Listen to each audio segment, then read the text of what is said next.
Thank you, Mr Speaker. My question is for the Minister of Land Information. How many farm sales to overseas purchasers has he declined since he became the Minister?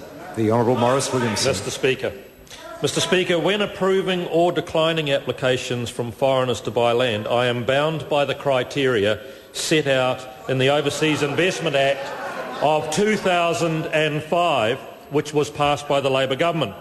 Since that Act came into effect, very few applications at all have been declined. For example, in 2005, just one was declined. In 2006, just one. Point of order. And that was... Point of order. Point of order. Point of order, the Honourable David Parker. I had to ask this question yesterday. I put it down on notice today. It's a very direct question. We've had a lots of avoiding answering the question. I just want the number, sir. No, I don't need further assistance on this one. The question is a very simple, straightforward question. And material not necessary to answer a question should not be included in an answer. Mind you, if I applied that to questions being asked, there wouldn't be many questions accepted being asked either. But this was a commendably straightforward question. I want to hear the answer. The Honourable Maurice Williamson. Well then, to summarise, Mr Speaker, historically... No, the member will just give the answer. Historically it's been one, this year it's been none. The Honourable David Parker. Point of... Oh, no. Supplementary, Mr Speaker. Supplementary. David Parker.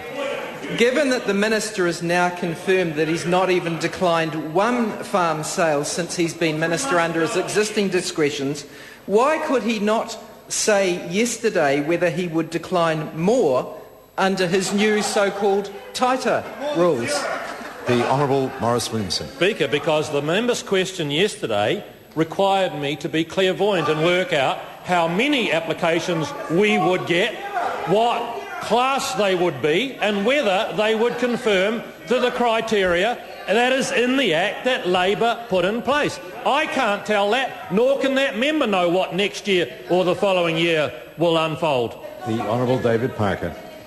When the Minister did not answer my question yesterday about how many farm sales he had declined, was it because he's embarrassed that it showed the government is saying one thing but doing another? The Honourable Maurice Williamson. No. Good answer. The Honourable David Parker. Given that the Minister said yesterday that he would not confirm that he will decline more than 0 farm purchases, doesn't this make a mockery of John Key's hand-wringing about the sale of farmland to overseas interest? The Honourable Maurice Williamson. No. The Honourable David Parker.